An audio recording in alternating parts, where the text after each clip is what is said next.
Bonjour à tous, aujourd'hui je suis avec Aline. Bonjour. Voilà, on a décidé toutes les deux de vous proposer tous les vendredis une petite recette à partager ensemble. Donc aujourd'hui on va faire les crackers aux graines. Ah, j'adore. Voilà, Ah, c'est la recette ouais. que Aline m'a fait découvrir. Ouais. Vous allez voir qu'elle est assez simple à réaliser et ça sera idéal pour ce week-end pour partager un petit apéro en Ouais. famille. Ou entre amis, alors on espère bientôt, mais voilà, effectivement. Et bah écoutez, c'est parti.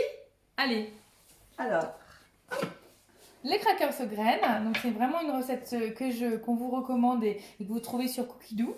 Donc bah commencez à cuisiner, hein, on connaît tous le principe. eh bien, c'est parti. Donc préchauffez le four à 180, j'y vais. C'est parti. Alors, moi je continue. On clique sur suivant pour voir la suite de la recette. Donc, on nous demande 40 g de graines de courge.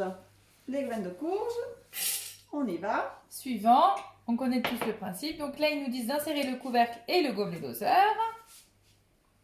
Comme ceci. Suivant. La fonction turbo se met automatiquement. Hein, c'est une fonction vraiment super qui permet de concasser tout genre de choses, que ce soit les noisettes, les noix, là, pour les graines de courge ou plein d'autres choses, ou du chocolat. Soyons Tout à fait. Pour nous trouver des petites pépites de chocolat pour les cookies. Vous voyez, c'est très rapide et en une seconde, on a un super résultat. Je te laisse nous montrer ça. Vous faire découvrir. On fait suivant. Effectivement, j'avais oublié le petit suivant. C'est Oh pas là grave. là. On est en binôme, on se complète. Voilà. Donc, un coup de turbo et mes graines de tournesol sont pulvérisées. On va Nickel. continuer la recette en cliquant sur suivant. Donc là, ajoutez 20 g de graines de tournesol. C'est parti.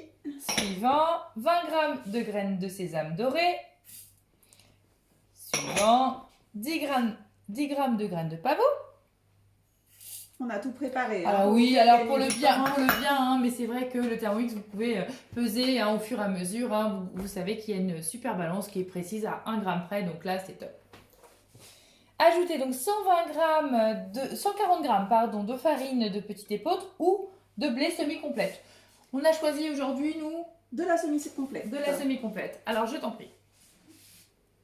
Voilà, après c'est vrai que sur chaque recette, on peut adapter en fonction de ses goûts, de ses envies, ses régimes alimentaires. Donc C'est là, on part sur de la semi-complète. Voilà. Donc ceux effectivement qui ont des régimes sans gluten, etc. Le fait de pouvoir faire ces petits biscuits apéro maison, ça permet effectivement de ne pas acheter spécial des petits gâteaux donc sans gluten qui coûtent un petit peu cher. Exactement. Et le plaisir de faire maison. Et d'adapter les recettes. Suivant, 20 g de flocons d'avoine. Et puis en plus, vous avez vu, que des ingrédients super sympas pour la santé et idéal pour préparer un peu les fêtes qui arrivent. 20 g d'huile d'olive. 25, pardon. 25 grammes. 25 Alors, grammes. normalement, j'ai préparé. Aline, tu vas me dire si on est... On est bien, 16, Bien. 18, 19, 20, 22, 23. Bon, allez, Allez, ça ira. 2 grammes près, on va dire que c'est bon. Suivant, ajoutez 60 grammes donc d'eau.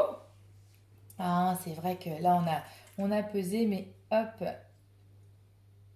61, voilà, parfait, on ça va rééquilibre récupérer le le gramme. gramme d'huile d'olive. Suivant, une petite pincée, une demi-cuillère à café de Allez, fleur de sel. Aline, Allez, à c'est toi moi. l'honneur. Allez. Alors, mon petit sel qui vient de Guérande, Ah. de mes vacances de l'année d'avant. Une petite touche de vacances. Voilà, exactement. Suivant, une petite cuillère, donc une demi-cuillère à café de levure chimique.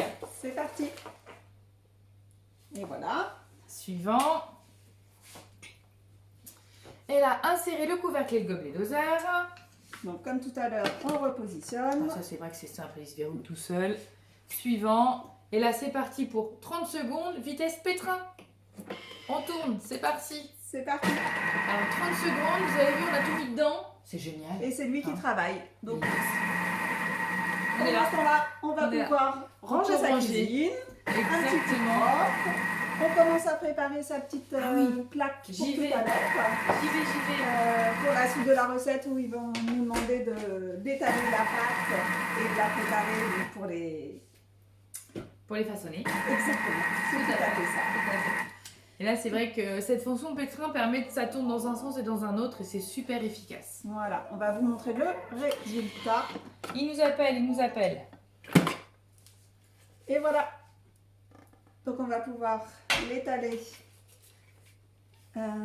Étaler la pâte donc sur une épaisseur donc de 2 mm entre deux feuilles de papier sulfurisé. Alors, Donc, regarde, je vais te montrer un truc. Regarde, tu mets ça, hop, et là tu peux le retourner directement. Regarde. attention. Et voilà. Nickel. Donc là, tu nous montres la petite technique Oui. du couteau. Donc juste en dessous, vous pouvez hop, tourner dans un sens et dans l'autre pour décoller tout ce qu'il y a au fond du bol. Voilà.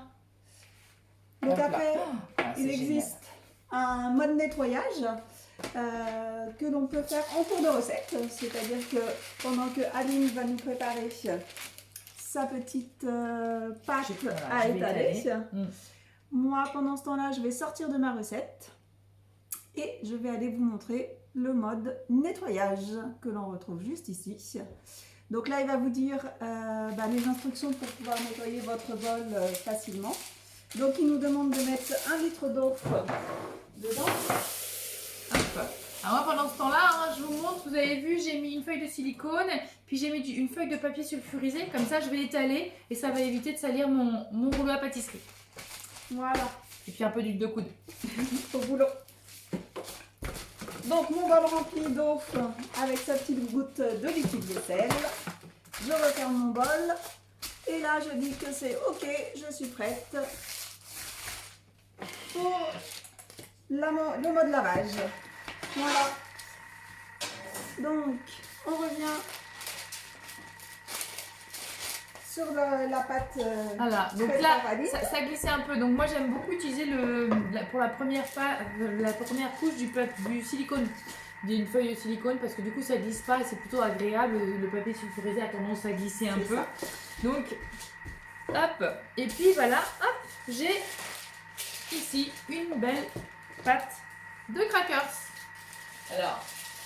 Alors, ce qu'on va faire, c'est que pour vous montrer la suite de la recette, on va mettre en pause le mode nettoyage pour vous montrer ce qu'il va nous demander par la suite. Je te laisse lire, Aline. Et bien alors, il nous dit de décoller doucement donc la première feuille et découper les crackers de la forme de votre choix avec un couteau aiguisé. Alors, moi, je vais vous donner, on est là aussi pour donner des Pour trucs et partager des les astuces. Voilà. Donc la spatule du Thermomix est très efficace, elle est parfaite, elle est à la fois rigide et souple pour bien racler, mais elle permet en fait de découper toutes vos pâtes et sur n'importe quel plan de travail sans les abîmer. Et là, je suis sur ma feuille silicone. Regardez-moi ça. Hop. Et là, tout simplement, ici, hop là, je vais plutôt comme ça. C'est plutôt comme ça, voilà. Cadrage. Et là, du coup, hop, vous prédécoupez tout simplement. Ici, hop. Là, comme ça tout à l'heure, quand ça va cuire, et ben vous allez pouvoir vraiment les découper très facilement. Sans les casser dans tous les sens. Exactement. On va avoir les petits gâteaux apéro. Oh, ils bons sont et beaux. super bons ceux-là. Oh, je les adore. Eh bien c'est parfait, on a notre four qui sonne pour dire qu'il est prêt. Parfait. On est dans les On temps. est dans le timing. Donc Et là, j'y vais. en termes de cuisson, on est parti sur 15 à 18 minutes de cuisson. Donc on vous donne rendez-vous dans quelques instants. À tout de suite. À tout de suite. Nous revoilà. On est de retour. Et ben voilà, ça sonne, vous entendez? J'y vais. À tout de suite. Regardez-moi ça. Ils sont pas beaux nos crackers? Regardez. Waouh, tout Oh. chaud. Vous avez pas l'odeur, mais l'odeur, top. superbe. Donc voilà la plaque, une belle plaque donc de crackers réalisée. Hop, l'avantage de les avoir prédécoupés avant, regardez, c'est que hop, on n'a plus qu'à les mettre ici. Voilà. Dans notre Donc, petit bol. notre petit récipient pour prêt à déguster pour l'apéro. Voilà. Merci Aline, je te laisse finir. Vas-y. Moi, je reviens sur ma fonction nettoyage qu'on a pu finir pendant la cuisson. Donc, je vous montre le bol. Hop. Thermomix a nettoyé mon bol comme il le faut. Donc, j'ai plus qu'à vider dans l'évier l'eau, le rincer et je peux enchaîner ma prochaine recette. Et ben moi pendant ce temps-là, regardez une belle assiette de crackers. Regardez le nombre de crackers que vous faites. au prix où vous achetez ça dans le commerce. C'est bio, on n'a utilisé que des ingrédients bio. Donc pour ceux qui veulent faire attention, c'est vraiment, vraiment intéressant de pouvoir en allez, une vingtaine de minutes maximum en comptant la cuisson du four, réaliser des super crackers apéro. Voilà, ils sont beaux. Avec une petite tartinade, hein, C'est ça. Ça peut être bien ça. Bah, tiens, pour la semaine prochaine, on peut vous faire ça. Et Petite rillette de sardines. Et bah, rendez-vous Rendez-vous la semaine la prochaine. semaine prochaine pour les rillettes qui accompagneront à merveille vos crackers. Nos petits crackers. On vous dit à bientôt. À bientôt. Bonne semaine à tous. Bye. Bye.